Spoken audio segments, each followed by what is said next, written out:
باغ میں ایک بہت بڑا سا درخت تھا۔ اس درخت پہ کبوتر کا پورا خاندان رہتا تھا۔ ان کبوتروں میں جو سب سے بڑا کبوتر تھا اس کو سب دادا کبوتر کہتے تھے۔ دادا کبوتر عمر میں بھی بڑے تھے اور ان کو تجربہ بھی سب سے زیادہ تھا۔ ایک دن سارے کبوتر دادا کبوتر کے ساتھ شاخ پہ بیٹھے باتیں کر رہے ہوتے ہیں۔ تو دادا کبوتر کہتے ہیں، چلو کبوترو، اب ہم دانا ڈھونڈنے چلتے ہیں، یہ نہ ہو ڈھونڈتے ڈھونڈتے ہمیں شام ہو جائے۔ سارے کبوتر دادا کبوتر کی بات مانتے ہیں اور ان کے ساتھ دانا ڈھونڈنے کے لیے چل پڑتے ہیں۔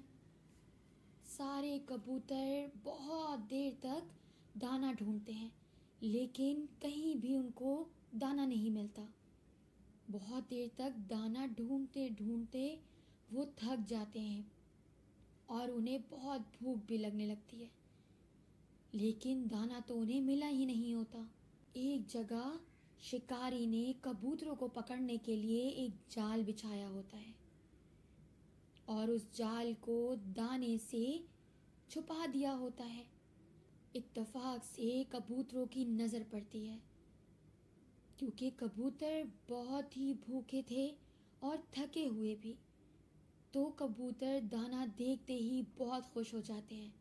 کتنے زبردست دانے ہیں یہ، چلو چلو کھاتے ہیں چل کے۔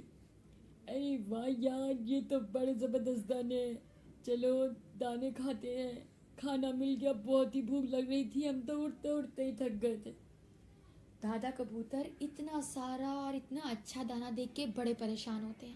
کبوتروں، مجھے یہ صحیح نہیں لگ رہا، اتنا دانا کہاں سے آ سکتا ہے؟ یقیناً یہ کسی شکار کی سازش ہوگی۔ لیکن کبوتر اڑ کے اتنا تھک چکے ہوتے ہیں اور وہ اتنا بھوکا ہوتے ہیں کہ وہ دادا کبوتر کو چھوڑ کے فوراً سے دانا کھانا چلے جاتے ہیں اور خوب مزے سے دانا کھاتے ہیں۔ دانا بہت اچھا لگتا ہے اور انہیں بہت مزہ آ رہا ہوتا ہے۔ جب ان کا پیٹ بھرتا ہے اور وہ اڑنے کی کوشش کرتے ہیں تو دیکھتے ہیں ان کا پیر تو جالے میں پھنس گیا ہے۔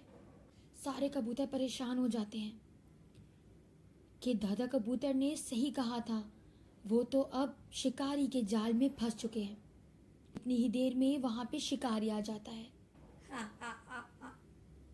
تم سب میرے جال میں پھنس گئے ہو، میں نے تم سب کے لیے جال بچھایا تھا، اب میں تم سب کو پکڑ کے شہر لے جاؤں گا اور تم سب کو بیچ آؤں گا۔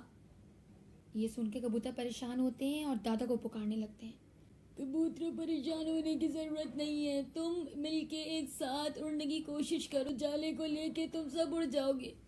سارے کبوتر یہی کرتے ہیں اور ایک ساتھ مل کے اڑنے کی کوشش کرتے ہیں اور دیکھتے دیکھتے وہ اس جالے کو لے کے اڑ جاتے ہیں۔ شکاری یہ سب دیکھ کے حیران رہ جاتا ہے اور رک جانا، میں نے کتنے مشکل سب جمع کیا تھا، ارے رکو، میں نے تم سب کو بھیجنا تھا، ارے کہاں جا رہے ہو؟ اس کے بعد کبوتر اڑتے اڑتے اپنے دوست چوہوں کے پاس جاتے ہیں اور چوہے اپنے دانت سے ان کا پورا جال کاٹ دیتے ہیں۔ پھر سارے کبوتر چوہوں اور دادا کبوتر کا شکریہ ادا کرتے ہیں اور دادا کبوتر سے وعدہ کرتے ہیں کہ آئندہ وہ ان کی کسی بات کو نظر انداز نہیں کریں گے اور وہ جو بھی کہیں گے وہ ان کی بات مانیں گے۔